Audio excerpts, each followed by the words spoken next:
Hello and welcome to this week's Australian Stock Market Report. This week we'll look at why many investors are suffering from information overload. Then we'll get into the market so I can share with you my thoughts on the Australian stock market, where it's heading, along with answering your questions and looking at stocks for you. Hello, I'm Dale Gillham, Chief Analyst here at Wealth Within, and we are Australia's most trusted stock market educators.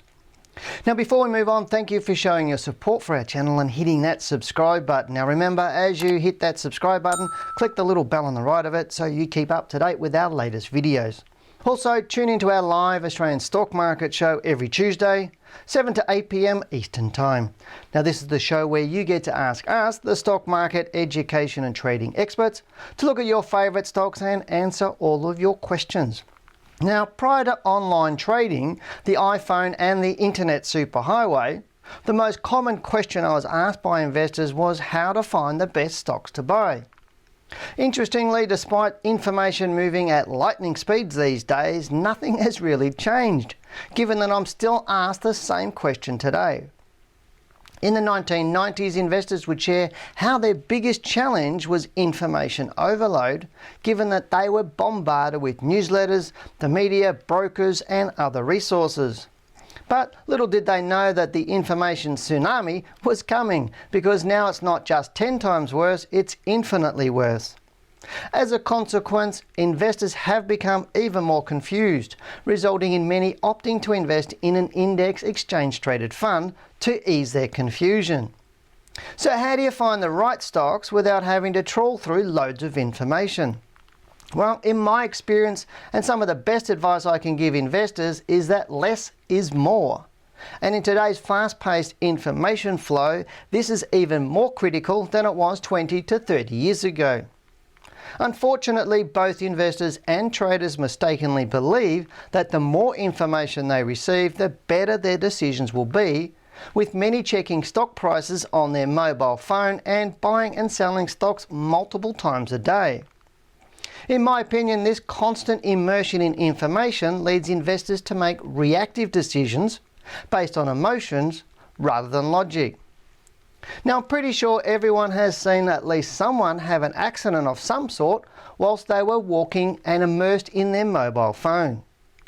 This occurred because their attention was on the phone rather than on the bigger picture and what was happening around them. The same can be said for the stock market, as it's very easy to get caught up in the moment when you don't have structure around your investment decisions. There are some simple strategies that you can use to guide your way through the virtual mountain of information. Therefore, the first thing I recommend all investors do is limit themselves to one or two very trusted sources of information, and only look at this on the weekend when you have more time, you are relaxed and can absorb the information better.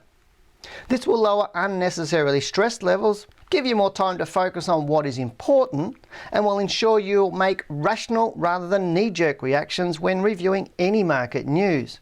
So what were the best and worst performing sectors last week? Well, the big story last week was the rise of the financial sector, which was up over 11% as the big four banks were all doing well, with three up well over 10%. Communication services was next best, up 5.83%, with energy next best up 4.72%. Now the worst sectors include healthcare, which was down 2.47%, materials was next at 1.87% up, and consumer staples was up 3.02%.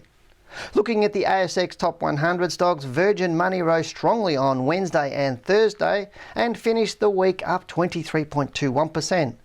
Next was Boral up 21%, and this was followed by last week's worst performer, Unibail Rodamco Westfield, which has turned to rise around over 18.62% for the week. That said, I wouldn't get too excited about this stock just yet. Of the big four banks, ANZ was up 17.47%, NAB 16.1%, and Westpac, that was up 14.72% for the week. Now, whilst these are great results, I believe it's a bit too early to get excited about financial stocks right now. The worst performers for last week include Worley, and that was down 7.18%. CSL was down 5.06%, and Newcrest Mining, that was down 2.7% for the week. So what do I expect in the market moving forward? Well, let's get into the charts for our S&P 500 All Ordinaries Index update for this week. We'll also answer your questions and look at the stocks that you've chosen for me. Please remember that this report is an educational tool. While Wealth Within holds an Australian Financial Services licence, the information featured in this program is general in nature and therefore should not be relied upon. Before making any investment decisions, you should consult a licensed professional who can advise whether your investment decisions are appropriate for you. We hope that you enjoy this week's report. Well, wasn't it an exciting week last week on the All Ordinaries Index? Quite a nice strong week that we actually did see. It also broke through some of those resistance levels that I was talking about last week. And again, I said on the live show that we did last Tuesday, I think the pendulum is swinging to being a lot more positive rather than negative. And I know a lot of people are saying to me, hey Dale, why have you been so bearish sitting on our hands? And it's just about risk. It's like a thermometer, risk rises and falls depending on the market conditions. So whilst there are a lot of retail investors out there buying and making money, just because you've been doing that over the past 1 to 2 months doesn't necessarily mean that's a long-term strategy that will work for you buying in higher risk times. End of the day, the market is about minimizing risk, and my job as a trader is to minimize my risk at all times. But right now the risk is dropping, and as I said, the market is, or the pendulum is swinging to being more bullish than bearish. But hey, I still haven't put it out of my mind that the market will retest those lows in March. And it could do that over the next 1 to 2 months, and I'm still not super bullish for the second half of this year. But let's go and have a look at the chart right now. So on the screen we've got a monthly chart on the left and a weekly chart on the right. So you can see here how it's moved right up nice and strongly. We've had 2 big strong bars in April and May, but if I bring up my weekly chart there on the left, you can see here last week it moved up strongly but came back on Friday, but it's above that 5,859 point level that I do like to see. That's what I was talking about, getting up above that sort of nearly that 6,000 point level, and it's done that. It did close down. Now I do need to see this keep moving up. I still think we've probably maybe got 1 or 2 more weeks, possibly 3 more weeks to move up, getting up to around to that 6,200 point level. So where can it go? We're now 1, 2, 3, 4, 5, 6, 7, 8, 9 weeks up. We'd be due for another low in the next 2 months, roughly, in terms of the normal cycles of the market from low to high to low. So right now it still does look bullish to me. It's still looking all right, but I still need to be a little bit cautious, because you can see here how we've had this nice move up through to Thursday, a bit of indecision on Wednesday, strong bars Monday and Tuesday, and Friday was down. And one thing I know is the amateurs open the market, the professionals close it, and that was a strong bar on Friday, closing down 87, or an 87 point range on that bar, opening on its high, closing basically on its low or pretty close to its low. So it'd be interesting to see what happens with the market opening on Monday and see whether the market moves up or down from this current point of view. If it starts to move down, then we might be back into this sideways pattern. It might come back down to this 5,500 point level. So this time will tell. If it starts moving up Monday through into Tuesday and Wednesday, then we might see this stock, the market, go up to about 6,200 and beyond to 6,800 points over the next few weeks. So again, as I said, the pendulum is more bullish than bearish. But let's get into our questions for this week. The first question we've got is from John Mignum. He says, "Hi Dale, I am too old, 78, to look for long-term investment." That's great, mate. I hear what you're saying, and I know a lot of people in that more senior bracket. I've had people saying to me, whilst I'm a bit more senior in age, I want growth, I don't want income, and other people want income and growth. So it's good that you know what you need to do and what you want. John goes on to say, "I just want to keep my savings, so making about 6% a year." Fantastic. Glad you've got a goal for that. I just look at the share. I know AMP, CWY, but mainly I would like your view on Linus. I intend to put most of my money in it. Now, one of the things that last sentence, I intend to put most of my money in it. That worries me a little bit. I mean, yes, you can get good returns on dividends, etc. from companies, but you still need to balance out your risk, because in this environment, we are still, the market goes up in stairs and down in elevators, and we only need some bad news and the market will go south and it will take stocks with you. Now, I understand, you are, more senior in your years, but you still need to make sure you're protecting yourself and balancing out your portfolio over a few stocks, not putting most of your money in one stock. So I would have probably, if I were you, I'd be having somewhere between 8 and 12 stocks, preferably closer to 12, getting some good returns out of some of those and, getting some good dividends from that. But let's go and have a look at Linus anyway. So I'll put my glasses on. On your screen, on the left is a monthly, on the right is a weekly chart. And this thing looks absolutely fantastic at this point in time. It really does look nicely after coming down into the low there in March. It had been quite nicely bullish and was due for a bit of a pullback. But one thing I'm suggesting over at this point in time, we had a big move up 2 weeks ago. Last week was looking bearish. It is overdue for a pullback. You can see it's gone up 1, 2, 3, 4, 5, 6, 7, 8, 9 weeks in a row. If I go back, you can start seeing how often it goes up 9 weeks in a row. 1, 2, 3 and a bit. There's not too many. See how it's, I'll open it up so you can see a little bit more at this one time. Look at this. So here we go. Here's another area here. 1, 2, 3, 4, 5, 6, 7, 8, 9, 10. That's a big long run there. So it's done it there. That was back in 2017. But look, there's not a lot of times as it has done it again. So just be careful, looking at stocks. If you're trying to buy stocks, this stock has some beautiful big bullish runs. It's also had some big bearish runs. So right now, I would expect it to pull back a little bit. To come and retest those lows, and once it does that, then I think it would be a nice looking stock to put into your portfolio. But again, just spread your risk, John. I really do think you really do need to have sort of 8 to 12 stocks in your portfolio. But thank you for asking the question. So let's go to the next question. This one is from MC Pablo. Hello, and thanks for your show. My pleasure, mate. Any views on a good listed investment company to gain exposure to ASX 20, also thinking of listed investment companies for income like PL8 and WAM. Any thoughts? I'm not a big fan of listed investment companies, and especially on the top 20. To me, anything to do with the top 20, just buy them yourself, because at that top 20 you've got the financial stocks at the moment. Yes, the banks did well last week, all rising, the big four, and you've got 11 stocks in the top 20 that are in the financial sector from memory. It's around about that. It's a big chunk of it anyway. They're in financials, and financials aren't doing that well. So if you're buying a listed investment company to get access to the all 20, what's going to happen is the ones that aren't performing very well are going to drag down the return. You're better off buying stocks that are moving up.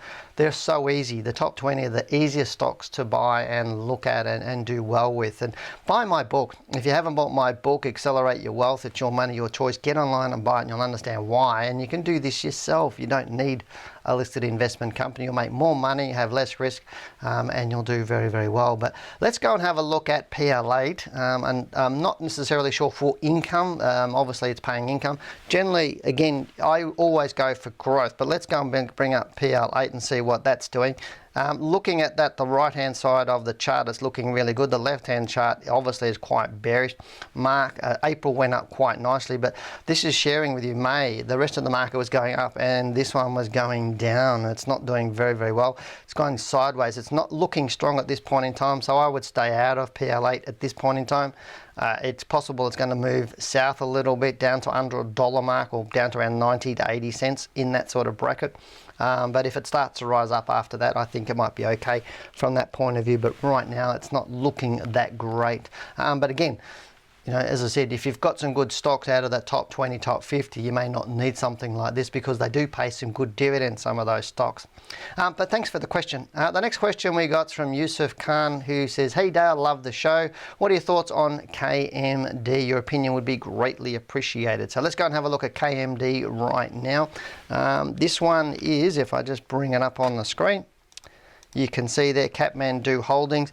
Very interesting stock at this point in time. You can see how it's very, very volatile, moving up from 2012, then really back down to where it was 2015, moved from 2015 to 2020, 5 years of a rise, wiped all of that out in a couple of months, basically, or pretty much 1 month, wiped out 5 years of gains.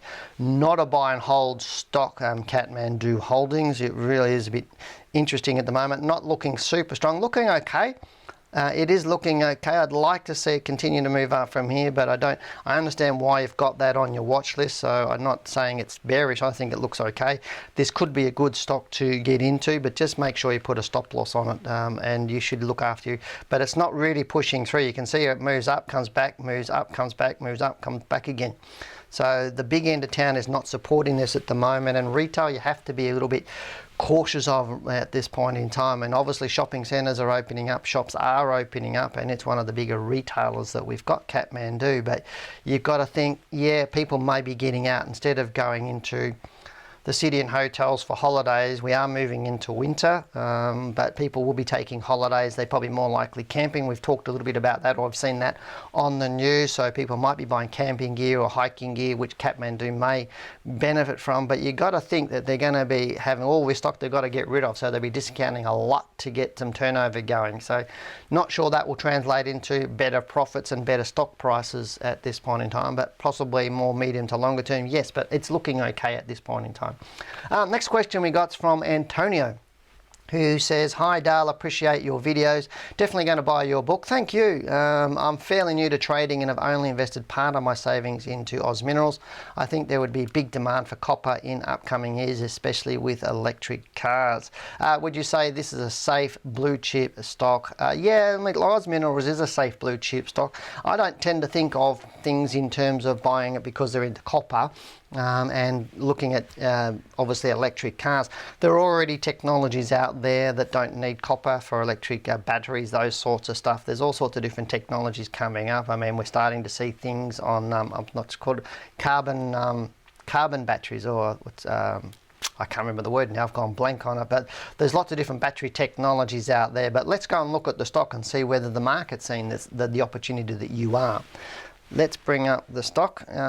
Here we go. So looking at the left-hand side of the chart there, looks all right, doesn't it? Looks very, very nice at this point in time. So let me bring the monthly chart up. Beautifully bullish stock from 2014. Moved down into the low into 2020 here. So it's made this big move down. But it's held up pretty well and done really, really nicely. But look at this. If you go right back, again, not a buy and hold type of stock. It's one of those ones you've got to trade it. So therefore, if you're looking at long-term buy and hold, it's not going to be one, because you could have lost. If you'd bought it back here and you took this beautiful big rise, you would have been quite happy. But if you held on to it, you wouldn't be happy right now, because you'd be buying around the same price you were 17 years ago, roughly. So looking at this stock, you do need to have some rules around it and some exit strategies, like I talk in my book. So when you buy my book, you'll see that. But right now, this thing looks really, really nice. I do like the stock. It's held up very, very well. A little bit of weakness last week, but looking very, very, very good. So, but let's move on to the next question. This one's from Maddie T. "Hi Dale, recently purchased your book, keen for it to arrive. Thank you very much for getting my book. Can I get your thoughts on CCP? Recently purchased around 15.50. Chart looked quite good pre-COVID, but has been moving sideways for about a month now. I'm speculating this is a down to the possible incoming rise in default rates. However, do you think it's still a good medium-term investment?" And I know somebody else did ask about CCP as well in the last week, so let's bring that up to have a cover that one. This stock looks just bearish to me. It's holding up a little bit, very, very bearish through here. There will be a lot of, I'd say, a lot more defaults, a lot more companies closing down, especially as we open up a little bit. And that sounds strange, is that businesses have closed down or reduced staff, those sorts of things. But do they have the cash flow to continue on when things open up and expenditure increase? Obviously they've been bringing on staff, paying staff more, when government incentives or government support stops, that sort of stuff. So we may see over the next couple of years, we might see more businesses going bankrupt and not being cash flow. Because the one thing that stops businesses is cash flow, not having free cash flow.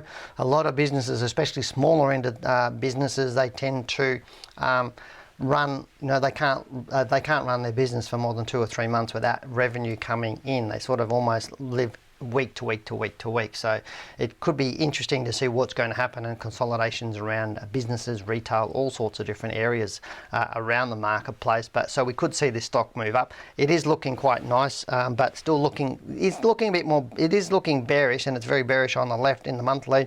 Weekly is looking a little bit better, but I really would like to see it get up around that $20 before I get too excited at it at this point in time. But keep your eye on it, very much so, very much keep your eye on it. But if you do go into purchasing it, make sure you set a stop loss, because as I said a little bit earlier, the market will go up in stairs and it'll come down in elevators. We just need some bad news, the pandemic to start again, or some big breakouts, and then everything will tank again. So just be careful of that. Thank you for everybody for sending your questions in, and thanks for watching till the end of this video. I do appreciate that. If you have any questions you'd like me to answer, just stick them below. I will get to answering them. So you type and I'll answer your questions. Now remember, we're here on this channel. We do these Monday stock market reports every single week, and we also do our live stream every Tuesday night, 7 to 8 p.m. Australian Eastern Time. So hit that subscribe button now.